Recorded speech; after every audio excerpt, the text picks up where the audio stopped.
The morning I saw the city inspector's notice plastered on my shop's shutter, my heart crashed so hard it echoed in my bones.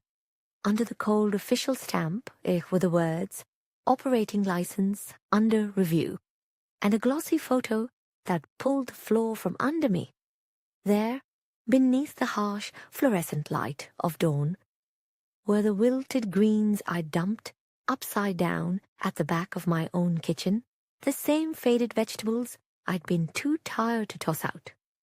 And as I stared, numb, a chilling question circled above all the chaos. Whose hand took that photo? Years later, I would learn that the betrayer had slept beside me for decades, fingers intertwined with mine every night. All my life, I've been ordinary. My name is Jongi, and for nearly 30 years, I've been a wife, and the proud, weary owner of a tiny neighborhood deli in the old corner of the city. My husband Young-soo left the bank a few years short of retirement, while I held fast to what my mother taught me in the far country: how to flavor a stew, how to stretch a meal for one more hungry mouth. With each passing year, silence grew between Young-soo and me, pushing out laughter and conversation like a rising tide. We started to talk less and breathe heavier, answering each other with sighs and the thud of the fridge instead of words. What could two tired souls say to each other that hadn't already been said? Then the world upended itself. My mother-in-law's memory began to slip away by the handful each day, forgetting names, mistaking me for the lady downstairs, shuffling for her shoes at midnight, lost in her own home. The doctor said it was dementia. Suddenly, every hour was a negotiation with fatigue, every night fragmented. I rose at 4, shopped for ingredients, cooked, spooned out medicine at lunch, closed the shop, and managed diapers by nightfall. Young-soo watched from nearby, a gentle sentinel, but a silent one. My sister-in-law, Mi-jong, called now and then, her 3 kids a golden shield that excused her absence. No one else came. Everyone seemed to think standing at my mother-in-law's bedside was my natural, unremarkable place in this world. I heard the phrase family caregiving dispute rattle around my mind all day, as though responsibility itself were traps we set for each other. Amidst all this, disaster struck in a way I never thought possible.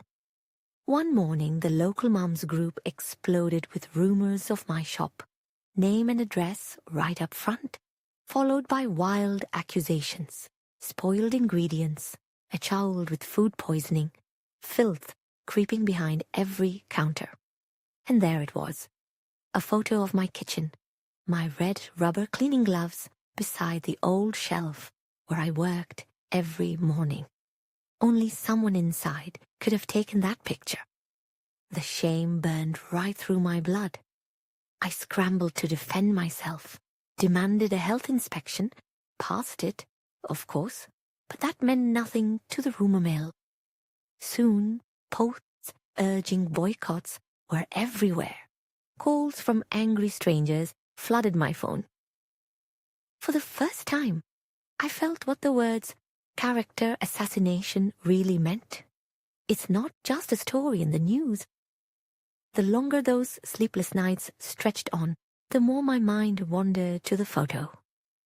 The angle was only possible if you stood deep inside the kitchen, exactly where I worked, and only a handful ever entered. I had no staff, Young-soo was always home by then, and my mother-in-law never left her bed at that hour. Mi-jung was across town, but then, in the photo, I saw a small detail that froze me. A sticker on a black plastic bag, written in blocky letters. That was my habit, started for our elderly customers, making labels extra large so everyone could see the expiration date. Only my hands stuck those on, and only someone watching me would know which bag was which. Through it all, life kept falling apart. Someone had withdrawn a large sum from our bank account, quietly closing out Youngsu's savings without a word. Money slipped away in small, purposeful increments. My fear grew into suspicion. Was Youngsu hiding money for someone else? Or was he just moving it from my grasp as our shop faltered, already planning for a life without me? I found myself rifling through his wallet, checking his coat pockets after laundry. That's when I discovered a new cell phone, his full of mysterious calls to nameless numbers. I swallowed the suspicion that something lay festering between us we never dared speak aloud. My mother-in-law's unnightly panics worsened. At the hospital, my sister-in-law fingered her phone, explaining the caregiver situation was my side of the family's problem now. Youngsu clammed up, the silence between us solidifying into stone. If I closed the shop, we couldn't afford medical bills. If I stayed open, I couldn't care for her. After the online rumors, my sales fell by half, and the bank account started gasping before I did. Which path was right? I felt crushed between impossible choices, and no one could answer for me. Should I stand by my mother-in-law until the end, even if it ruined our livelihood? Or was it my true duty to keep the shop open, send her to a care facility, and pray the guilt didn't swallow me? Then, sorting Youngsu's old desk, I happened on a bundle of strange documents. A care home's admission guide, notes on hiring private caregivers, printouts of an online community I'd never seen, complete with underlined steps and a circled nickname. Something in me recoiled, the detail, the planning, like a detective's file. Yet a feeling isn't proof. I waited and watched, checking our shop's CCTV. The memory cards had been wiped. At night, I pressed my hand against the cold kitchen window, asking myself, who would want my life broken apart? Who knew every inch of my kitchen as well as I did? Then the clincher. Another complaint landed at the health department. This time, it was subtle. A precise analysis of my vendor routes, my delivery schedule, everything typed in a strangely familiar font, with the same formal punctuation Youngsu used for decades at the bank. A shudder ran through me. Was this anger, or fear, or something else? My mother-in-law fell at the hospital, breaking her wrist again.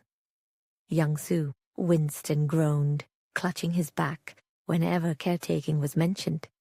Mi-jong, always at a tearful, apologetic distance.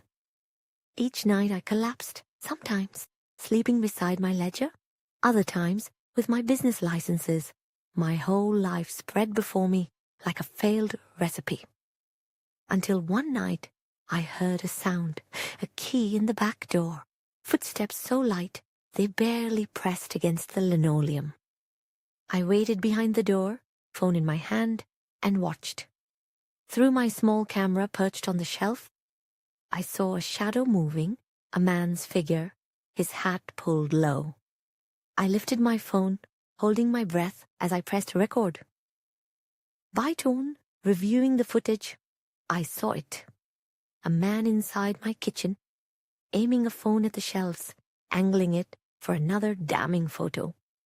A mole on his hand, and a small scar on his wrist, the hands that cooked beside me, the same hands that held mine through so many hard years. Youngsu. My lungs emptied in a single, voiceless cry. That was it. The world I thought I'd built lay in ruins, felled by the person I trusted most. The truth was as sharp and cold as winter rain. The poison hadn't come from my enemies. It had been sleeping next to me all along, for all his assurance that he only wanted to force the matter, to push me into closing the shop for mother's sake, to move our money for her care. What remained was betrayal. Even now, I don't know if it was meant for me or for her, or if he just didn't know which one of us to save. That morning, numb and deliberate, I opened Young-Soo's old phone. I found the posts, the fake reviews, the anonymous accounts on the parent group, everything saved and cross-linked, every word shaped in his business-like cadence.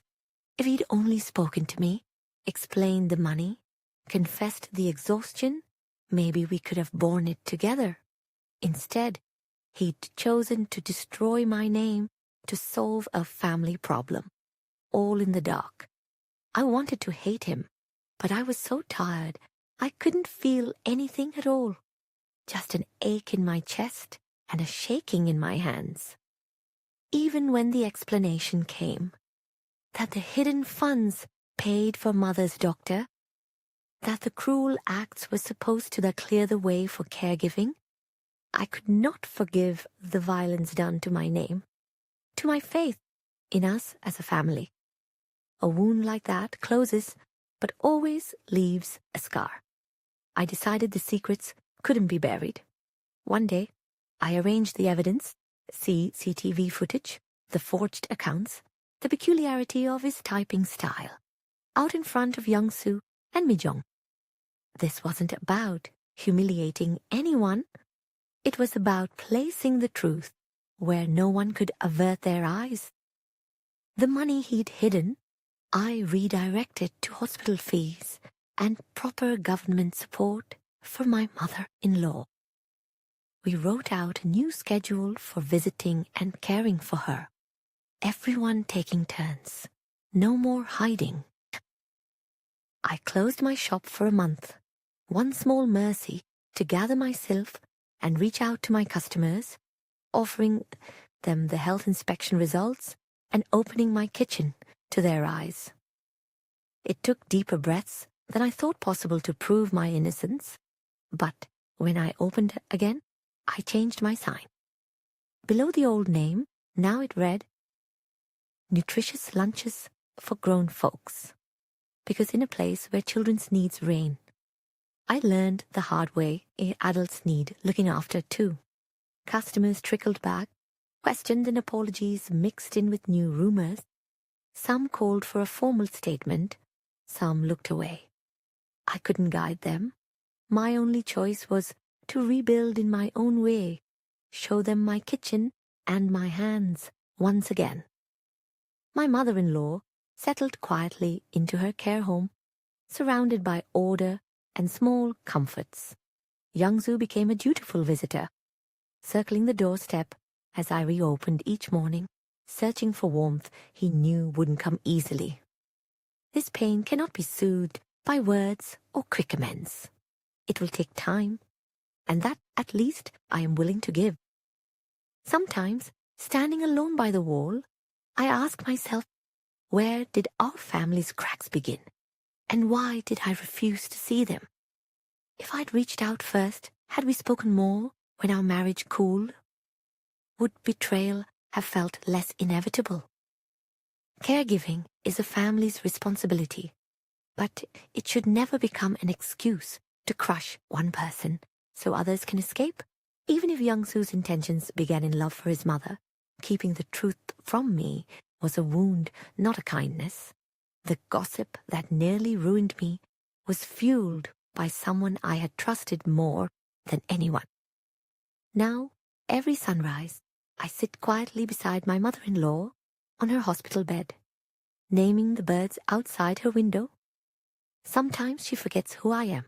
Daughter, daughter-in-law, it doesn't really matter. Holding her hand brings a calm to us both, and for that peace, I make each meal count.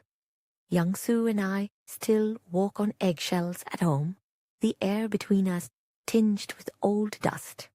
I refuse to forgive easily, and I refuse to forget. All I can do is divide up what's left, the duty, the chores, the silence, and the words. So I ask you, if your own family forced you into sacrificing your reputation, your work, your very place in the world, all in the name of helping, could you ever trust them again? Or would the scars of those betrayals teach you, as they taught me, that every decision in the name of love must first have honesty and then agreement from everyone at the table? In your own home, would you ever accept sacrifice without explanation or forgiveness without understanding?